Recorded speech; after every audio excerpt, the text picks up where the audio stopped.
with the streaming wars kind of being in full effect and HBO kind of planting their flag of HBO Max. We talked about it before with the advertisements. It's clear that they are going after a certain demographic. Their goal in mind is not to get the Netflix crowd. Their goal in mind, I think their demographic is our age group. I'm going to say 18, that 18 to 35, 35 and up. That's their sweet spot in terms of disposable income and the type of content that they're showing on their platform. I think the biggest difference between an HBO Max and a Hulu or a Netflix, one of those type platforms is that Hulu and even more so Netflix has content that's catered towards everyone. You know what Right. I'm saying? Oh, Like for sure. my mom has shows that she likes to watch on Netflix. My niece is 15 years old. She has shows that she likes to watch on Netflix. There are shows that I watch. My wife, what I'm saying? I'm sure there's millions of people who are subscribed to Netflix that can say the same thing that I'm saying right now. And with HBO, the interesting thing to me is that in the time before streaming, HBO as a network overall was the premier content provider and what would be considered to be premium content, quote unquote. And when I say premium, I mean the perception of it is that by watching something on HBO, you're not going to be able to see things like this on another network. Yeah, Like for sure. we've been talked about this, but like some of the shows that have made history in television were exclusive to that network. The Sopranos, The Wire, Game of Thrones, Right. this nut ass show back in the day called 6 Feet Under that my mom used to watch. Huh. Yeah, bro, that was a crazy ass show. Even with the sports programming, there was a time when Floyd Mayweather is still the richest athlete in the world, even though he's not an active professional boxer anymore. But there was a time when Floyd Mayweather only boxed on HBO pay-per-view. Manny Pacquiao, Oscar De La Hoya, they only boxed on HBO pay-per-view. If you didn't have access to HBO or you weren't paying pay-per-view to see them perform, you just weren't going to get to see them in the ring doing their thing, right? Right. Right. Um, as Netflix kind of became what it is today, this streaming juggernaut with millions of dollars and everything like that, I think some of the pressure had to be there because HBO had a streaming service, I think, called HBO Go, HBO Now, but that was just basically all the content that was on the network was able to stream online. There was nothing exclusive to online. It had to Mhm. air on television first in order for you to be able to see it through their streaming platforms. And there was no third party content in the beginning. Like got a little I'm gonna give you a quick breakdown of some of the stuff that's on there. Okay. They have their own content, but now there's third party content on there. You can watch Fresh Prince of Bel Air. Hmm. You can watch episodes of Friends. The Boondocks is, I'm sure, one of their more popular programs that are on there, even though that's not original to HBO, right? Right. So the thing that sticks more and more out in my mind is I think about this. Also, Doom Patrol, the DC network exclusives, some of those are on there. And I mean, the biggest reveal, obviously, is that the long awaited Snyder Cut is going to be exclusive to this streaming service. Oh yeah, that's gonna bring in the big bucks for the fans for sure. Right. So the thing that just keeps sticking out to me is that I'm not going to say that the marketing is kind of going too far or that they're pandering, but at the end of the day, what else can they actually do, right? Like my niece and my nephew don't care about HBO. They don't like. I'm being real, bro. They don't give a fuck about HBO. Like they would rather play on a tablet. My nephew would rather be on Fortnite than sit down and scroll through a menu on HBO of a bunch of TV shows that were out before he was even born. You know what I'm saying? Right. They can't relate to it.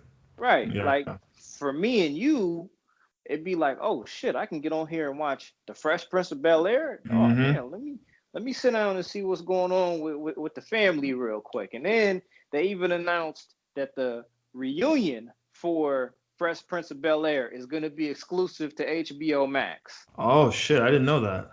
Yeah, man. Mhm. Even then, the Boondocks. We had a prior conversation about how certain types of content shaped our teenage years. We're adults now. We're tax-paying citizens now. Like you scroll through HBO Max and you see the Boondocks. Oh shit, let me see what's I remember this. I remember this show when I was in high school. Let me go ahead and watch the Boondocks real quick, right? Right, right. So with the streaming wars as they've been known to have been called, I think that HBO is in an interesting position due to the fact, number one, they're backed by Time Warner. They're backed by uh, mobile juggernaut in AT&T. So they're not going anywhere. The money is always going to be there for them to continue to operate in that lane of high quality content. Mm-hmm. But it's just interesting to me that initially in the early days of Netflix, I mean, I'm not gonna say it was a joke, but in the time before exclusive content to Netflix, Netflix was just where you went to watch reruns of shows that you'd already seen before and movies that you'd already seen before. True. Um, Yeah, they had everything that you wanted that already came out essentially. right. Yeah. And what does it mean for me, I think the corner on all of these streaming platforms turned when it became clear that there was real money involved and that there were actually artists who were putting their all into telling stories in a different kind of way, in a way that was free from maybe commercials, free from ads, and could push the edge a little bit more the network television, but also still be cheaper and operate. And when I say cheaper, I mean to the consumer, and still be cheaper for the consumer from paying a $15.99 on top of a cable subscription or for a Showtime or for HBO or for a Stars. But for me, I think the turning point had to come last year. Like an Academy Award was actually given out for a performance in a movie that was straight to Netflix. The movie was called Marriage Story. It was starring Adam Driver, Scarlett Johansson. It's just crazy to me when I think about it because HBO has been around decades longer than Netflix has even now at this point in time. They've been producing original content. They've been making movies that were exclusive to their network. But I can't recall one Academy Award nomination ever been given, let alone being won from something that was exclusive to HBO. Yeah, that's pretty telling, dude. I think you're right. I mean, the streaming wars have gotten not just financially, it's been heated up with on a consumer basis, but critically, like you said as well, where you Yep. have streaming shows that are or movies that are only on a streaming platform getting nominated for academies and Emmys. With the Emmys kind of passing and the fact that they more or less cleaned up this year. They definitely cleaned up at the Emmys. I was a little bit I'm not going to say I thought HBO was on their way out, but I doubted their chances in trying to go to war with Netflix. I doubted their ability to go to war, sustain, and grow that fan base because we're getting older. Our parents are already, you know, not necessarily at advanced age, but our parents are older. People Right. who are younger than us have more access to different outlets. The significance of a brand like HBO, I felt was something that was fading in terms of who's actually watching television and how they're receiving what it is that they're watching.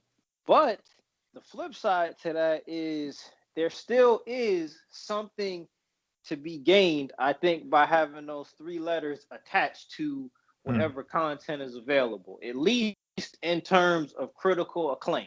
The critical acclaim of something being branded HBO exclusive still matters. And I was wrong in thinking that that would change because of the content and how available it is. It still remains to be seen exactly how the rest of this is going to play out, but I don't expect a drop off in the quality of content. I just think they got to be careful in how they're marketing their product and who the demographic is. The fact that they came out completely and said this is for the adults, I think is a step in the right direction. What do you think? Yeah, I totally think that's a smart move on their part because there's a finite amount of dollars that us as a consumer can spend on these streaming services. Who wants to pay for Netflix, Hulu, Amazon Prime, Disney Plus, and HBO? Man. You know, like yeah, it's ridiculous. So they have to know who they're going for. They have to have a target demographic, and I think it's smart to go for the adults. I think it's a losing battle when you have already a generation of kids or the younger generation who grew up on Netflix already or who already Yep. grew up on the internet.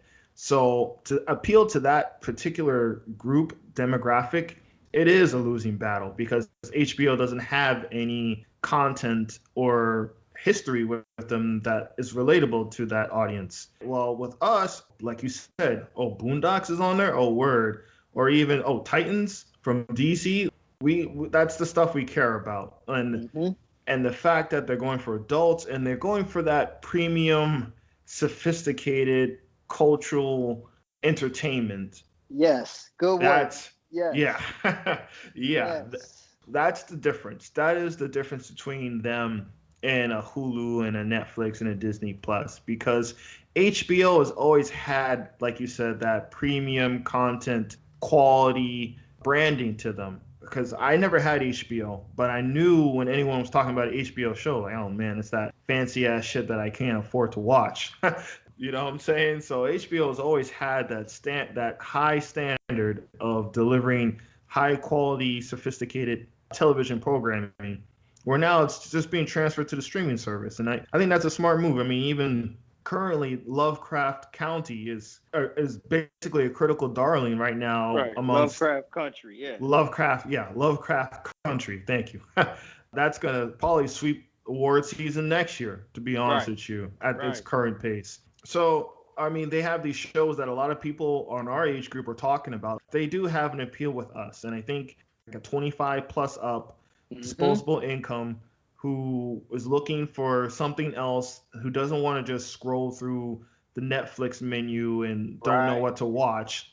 You go to HBO Max and you know exactly what you're getting, and you're going to find something that's going to really stick with you and make you think about what you're watching and make you want to talk about it to others. It's almost like a water cooler moment at work with Man, HBO talk about it. shows. You know Talk what I'm about saying? it. I agree with you 100%. I agree with you 100%. And I think that was the intention behind them trying to get into the game. Because just to piggyback off of what you were saying there, if they were to try to go after the Netflix demographic, they'd already be starting out 2 and 3 steps behind. Mm-hmm. And you never want to get into the race and already be 2 and 3 steps behind. Any last thoughts that you have on HBO Max? I think so far so good. I honestly didn't think they had any chance being this late into the game, especially with Right. Disney Plus popping off a The year bundle. ago. Yeah, the bundle. Yeah, exactly. That bundle's killer, man.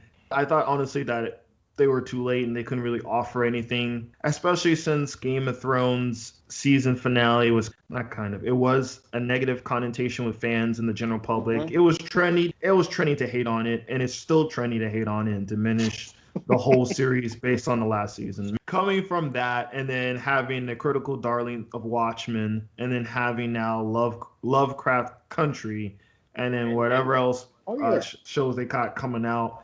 a nice step in the direction. I mean, I wish them the best because Snyder Cut. Snyder Cut. Oh god, dude. Like I said, that premium. Oh, I want to see superheroes in a mature, edgy, sophisticated way that makes me think about philosophy and life and question my identity in existence. And I can only do this through a Zack Snyder film because Batman versus Superman is yeah, yeah, man. Oh, jeez, yeah, those. But yeah, moving on. Moving on, man. HBO Max is the home for that mature content that you can't get anywhere else. That's the right spot for them, and that might even get these other streaming platforms to up their game a little bit.